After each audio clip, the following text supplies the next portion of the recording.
végétaux. Voilà. Mon préféré à moi, c'est Liliane en noisette. Il est très beau, il est super bon, franchement, celui-là. Mais après, il y en a plein d'autres. Voilà, il y en a plein d'autres qu'on peut tester. Riz, quinoa, coco. Alors, la chose à laquelle il faut faire attention ici, c'est quand même vérifier ce qu'il y a dans les ingrédients, parce que souvent on trouve de l'huile de tournesol. Donc de l'huile de tournesol tous les jours, c'est embêtant. Là, il n'y en a pas dans celui-là. Eau, riz, lait de coco, quinoa, avoine, arôme naturel, sel marin. Donc là, pas de problème. Mais faites attention à ça. Là, on va trouver par exemple douceur de chanvre. Alors le chanvre, c'est très riche en oméga 3. Et qu'est-ce qu'on a dedans? On vérifie. Eau, riz, graines de chanvre, décortiquées, algues marines. Donc en plus, on a du calcium. Quand vous voyez marqué lithotame, c'est une algue qui est très très riche en calcium. Et 0,4% d'huile de tournesol. Alors quel dommage de nous mettre des oméga 3 avec des oméga 6. Donc ça c'est dommage. Bon, après vous allez en trouver différentes sortes. Alors attention, souvent on a tendance à remplacer le lait de vache par le lait de soja. Sauf que le lait de soja, alors le soja a des effets positifs et des effets négatifs. Quand on veut perdre du poids, il va être négatif pour nous puisqu'il est goitrogène. Donc il empêche la thyroïde d'absorber l'iode correctement. Ça c'est un effet négatif. En revanche, si on n'a pas de problème de poids et qu'on arrive à la ménopause, il va être positif. Si on a les deux, on l'évite. On traitera la ménopause autrement. Donc attention au soja par rapport à ça. Le soja, s'il n'est pas bio, il est OGM. Il est assez élevé en purine, c'est-à-dire qu'il va faire travailler les reins pour évacuer les déchets. Donc il est vraiment pas terrible dans ces cas-là. En revanche, si on veut consommer du soja, on verra qu'on a du soja lactofermenté qui est excellent. Celui-là. Ensuite, les laits d'amande, tous les laits végétaux que vous voulez. Toujours lire les étiquettes. On a chocolat noisette par exemple. On a toujours du sucre de canne dans ce genre de boisson. Donc ça reste une boisson sucrée qui peut être très bien pour les enfants. En revanche, le matin, ils peuvent boire ça sans souci. Le lait de chèvre. Donc le lait de chèvre, on n'a pas besoin qu'il soit à 1,5% de matière grasse. Hein, il peut être à 3. Voilà. Du lait de chèvre. Plus il est gras, le lait de ce type-là, mieux c'est pour nous puisqu'il contient du CLA. Donc c'est de l'acide linoléique conjugué qui va être très bien pour nous permettre de perdre du poids justement. Donc ça nous intéresse. Dans le lait de chèvre, on a de l'acide caprylique qui est justement très bon pour les intestins, qui est aussi un antifongique, comme la noix de coco. Et le lait de brebis, on le trouve nulle part. Pourquoi? Eh ben, c'est étrange parce qu'on trouve la crème fraîche de brebis, donc on pourrait trouver le lait de brebis. Peut-être qu'il y a moins les Je cherche partout. Ah, merci, c'est bien. On a du lait de brebis en poudre. Justement, c'est pareil. Ça peut être très bien pour les bébés, ça. Ah bon.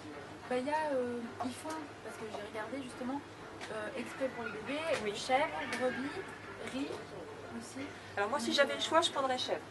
D'accord. S'il n'y a pas d'intolérance particulière, je prendrais chèvre pour l'acide caprylique, qui est plus important dans le lait de chèvre que dans le lait de brebis. Donc celui-là, tu prendrais.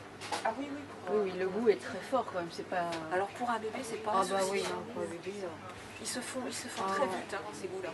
Et puis, il faut savoir une chose, c'est que le goût de chèvre, quand tu prends le lait directement au pied de la chèvre, n'est pas fort. Du tout. J'y suis allée à la chèvrerie du Bois d'Amont. Le goût, c'est un goût de lait, c'est tout. Le lait prend son arôme de chèvre quand tu fais du fromage, et surtout quand les industriels rajoutent certains arômes dedans. On arrive aux produits frais. Donc dans le produit frais, c'est assez rapide. Consommer des produits de saison et le plus près de l'assiette. Donc, vous pouvez vous rapprocher. Ce qu'il faut regarder, c'est est-ce que ça vient de France, et puis si possible, est-ce que ça vient du coin. Donc là, on sait pas exactement ça vient de France. En général, ici, les produits viennent des petits agriculteurs environnants. Mais si vous voyez marqué Espagne, vous hésitez. Mais là, on a des clémentines de Corse, de France même, là, donc on a plein de choses du coin. Donc les fruits et légumes de saison et le plus proche de l'assiette. Après, tout est possible. Le curcuma, c'est une racine. Voilà, ça ressemble à ça, effectivement. Donc ça peut se passer à l'extracteur de jus. Hein. Et puis vous avez le gingembre à côté. le rhizome de gingembre. Par contre, le curcuma, sous cette forme-là, je pense qu'il faut en consommer très peu à la fois, non? Oui, on peut le concentrer surtout. Ça permet, quand on le passe à l'extracteur de Dans jus, un de jus, le par concentrer. exemple, pour un jus, il faudrait combien là? Ah, moi j'en mets la moitié.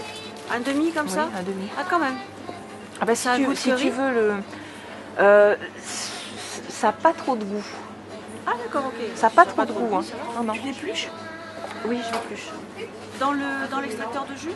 Je le nettoie et en général je l'épluche parce que ça passe de l'autre côté des fibres, la peau. Donc ça me permet de mieux le passer à l'extracteur. C'est pas une obligation. Après, si tu veux le mettre dans la nourriture, tu le râpes.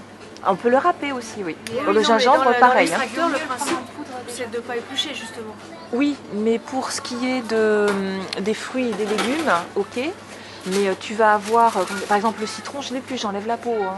L'orange aussi. Là, je fais un peu pareil pour garder que l'essentiel. Ah, je te dis, c'est pas une obligation.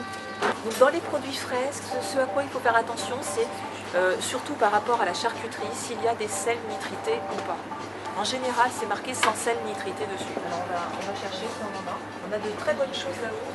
Alors n'ayez pas peur, même pour maigrir, n'ayez pas peur de prendre ce genre de choses. La graisse de canard par exemple. Hein. La graisse de canard, là on l'a. Ça, pour faire des petites pommes de terre sautées, c'est succulent. Et ça ne fait pas grossir. On fait ça le midi, on ne fait pas ça le soir.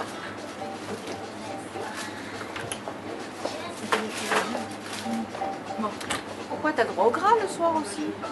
C'est du gras animal là. Ah, c'est de la graisse de canard. Donc oui, graisse de coco le soir. oui, oui, l'huile d'olive. Ensuite, on va regarder, je pense.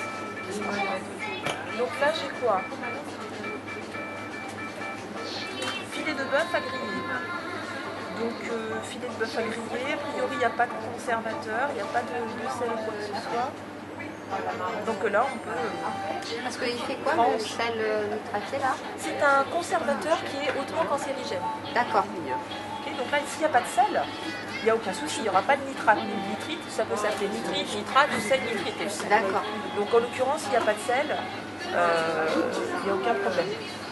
Donc là, ça vient bien de France, par exemple, on a et l'origine et le coupe. Donc on n'a pas de souci. Donc c'est surtout avec la charcuterie qu'il faut faire attention. On évite de prendre des choses fumées et des choses avec du sel nitrité. C'est ça qui est vraiment hautement cancérigène. Après, il suffit de lire les étiquettes. S'il n'y a pas de sel comme conservateur, on peut y aller.